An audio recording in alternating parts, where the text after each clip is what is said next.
您喜欢喝咖啡吗？提醒您最好一天不要喝超过3杯。根据中国武汉晚报的报道说，有一名30岁的韩姓女子，她咳嗽咳个不停，后来呢因此感到胸痛去就医，照了 X 光之后才发现她的3根肋骨竟然断了骨折。而医生询问之后才发现，原来这7年下来，她每天呢最多喝10杯咖啡，已经造成了严重的骨质疏松，骨年龄高达了60岁才会咳嗽咳到断裂。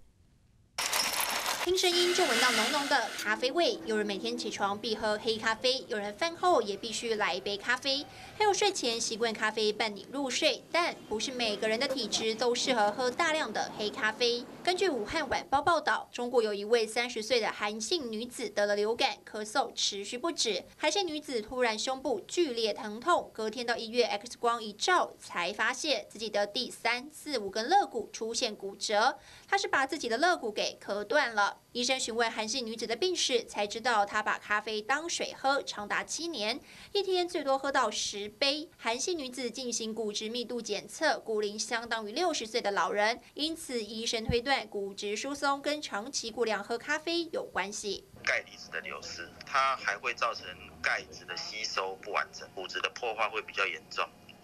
不过这些状况都是在喝超过3杯以上。医生也说，骨质疏松有年轻化的趋势，生活不规律、过量饮用咖啡、酒、碳酸饮料，或是有抽烟等不良生活习惯，都会加快骨龄老化。那他如果又没有补充钙质，或者说你偏向外食、营养不均衡的话，的确有可能造成他骨质疏松的原因。 想要强化骨骼，多做运动、晒太阳，多吃高钙的食品。咖啡不是不能喝，但要记得一天不要喝超过3杯，才不会对身体造成负担。记者蔡慧君、黄建莹报道。